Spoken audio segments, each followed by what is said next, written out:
Hey everyone, my name's Taylor. I'm with MoveSci, which is powered by the Beta Angel Project. And obviously the Beta Angel Project is my research to practice website. MoveSci is the skill development portion of the Beta Angel Project. I'm here with my assistant. Anytime he's sleeping over on the chair, I'll go ahead and bring him in. The paper on the screen will be examined in more depth in the second part of the series, but first we need an introduction into how language, attention, and skill fit together. So today we're going to go over how language leads to skill or how language shapes skill. And there's a few intermediate steps in there, but I wanted to kind of get the overall goal out of the way.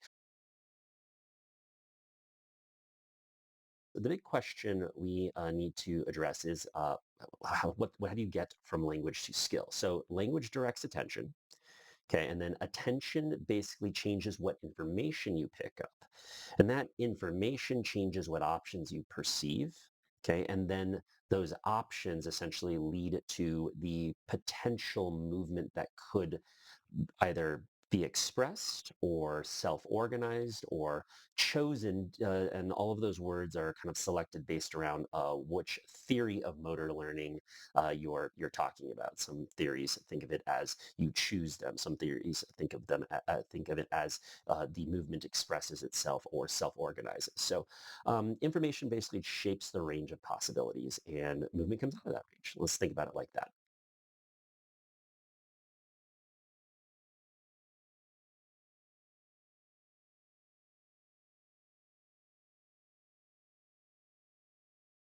Let's go ahead and talk about the language side of this before we get into how that shapes attention. We're going to go over primarily external cues as well as internal cues, and then subsets and hybrids. So external cues for the last, like, I don't know, 20, 25, 30 years, external cues have been very much in vogue. So what is an external cue? Well, the first time I thought of an external cue, I was on a Slack line, and somebody said, instead of hey, just pick a point on the wall and focus on that wall while you walk. So that would be an external cue. Your attention is on something that is stable, kind of out in the distance. And I was like, oh, cool, this is helpful. So an internal cue in this context would be something like, oh, focus on your feet. Let's say, hey, make sure your hips stay stable.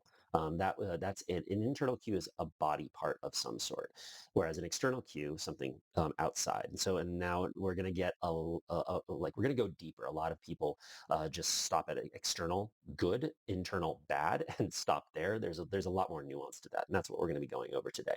The language cues framework I'm going to be using is from a book titled The Myths of Sport Performance. Specifically, the chapter is titled Harnessing the Power of Attention, Exploring Focus of Attention Theories, Practice, and Myths, published in 2024. So basically, what the other types of cues that we have are a something called a somaesthetic cue, and this is a focus of attention on to feelings, like feelings of tension or pressure. We'll go into that a little bit more, but those types of feelings, and let me make sure I get these right. There are four main types: nociception, which is pain, which I'm going to set to the side right now; equilibrioception, which is for balance; mechanoreception, vibration, touch, and pressure; and then proprioception, which is what we often think about in climbing, which is positioning and movement. Somaesthetic is a type of internal cue because you're focused internally.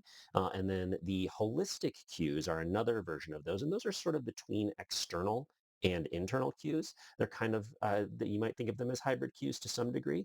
And this is where like metaphors can come in. So an example of a metaphor that I once used was I wanted a climber to be able to drive up over a foot and balance on it. So I said, hey, let's go ahead and like rise like a swan over this foot.